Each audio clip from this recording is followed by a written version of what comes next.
The Trump administration, known for its unconventional approach to governance, sparked immediate controversy in early 2025 with a hastily implemented policy to freeze federal grants.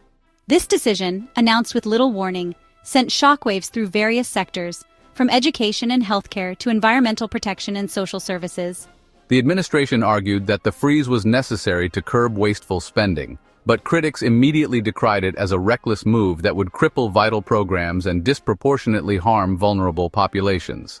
The chaotic rollout of the policy only amplified the criticism. Information about which grants were affected, the duration of the freeze, and the criteria for exemptions remained unclear, leaving federal agencies scrambling to interpret and implement the directive.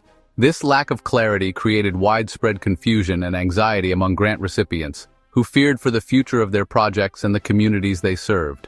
The freeze also sparked immediate legal challenges from states, organizations, and individuals who argued that the administration had overstepped its authority and violated established procedures for altering federal funding.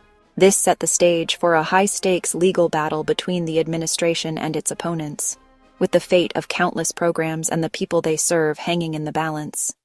Faced with mounting legal pressure and growing public outcry, the Trump administration announced a partial reversal of the grant freeze just weeks after its implementation. The administration claimed this decision as a victory, asserting that it had successfully pressured agencies to eliminate wasteful spending. They maintained that the freeze had been a necessary step to achieve this goal, despite the confusion and disruption it caused. However, the legal challenges continued. Opponents of the freeze argued that the administration's actions were arbitrary and capricious, lacking sufficient justification and due process. They also pointed to the ongoing confusion and uncertainty surrounding the policy, even after the partial reversal, as evidence of its flawed execution. Despite the ongoing legal challenges, the administration remained defiant, insisting that it had the authority to manage federal spending as it saw fit. However, the legal battles were far from over, and the administration's troubles were only just beginning, as a tweet from the press secretary would soon ignite a new wave of controversy.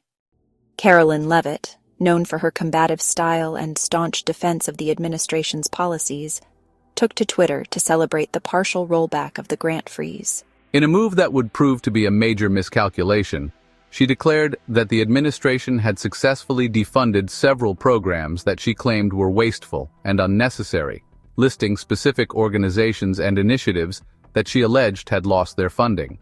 Leavitt's tweet, intended to be a victory lap for the administration, backfired spectacularly. The organization she named as having been defunded quickly refuted her claims, stating unequivocally that they had not lost their funding and that their programs were continuing as normal. These denials, amplified by news outlets and shared widely on social media, exposed a glaring discrepancy between the administration's actions and its public statements. This contradiction proved to be a legal gift to the lawyers challenging the grant freeze. They argued that Leavitt's tweet, coming from the official press secretary, constituted evidence that the administration was using the freeze to target specific programs for political reasons rather than for legitimate budgetary concerns. This revelation further undermined the administration's already shaky legal standing and set the stage for a dramatic legal showdown. The judge presiding over the legal challenges to the grant freeze didn't mince words when he issued his ruling.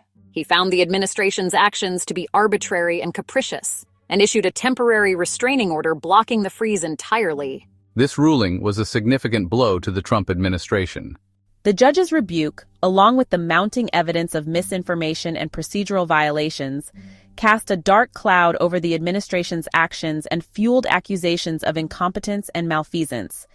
The judge's decision also had far-reaching implications for the relationship between the executive branch and the judiciary. The ruling sent a clear message that the judiciary would not tolerate attempts to circumvent the law, even in the name of budgetary efficiency. The grant freeze debacle serves as a stark reminder that even in a democracy, power can be abused, and vigilance is necessary to ensure that those in power are held accountable for their actions. In an era marked by information overload and the proliferation of fake news, it's more important than ever for citizens to be critical consumers of information and to rely on trusted sources for accurate reporting. The incident also underscores the crucial role of independent journalism in holding power accountable. The swift debunking of Leavitt's claims by news organizations and the subsequent scrutiny of the administration's actions demonstrate the power of a free press to expose falsehoods and demand accountability from those in power. The incident highlights the speed at which misinformation can spread and the potential for real-world consequences, especially when it originates from official sources.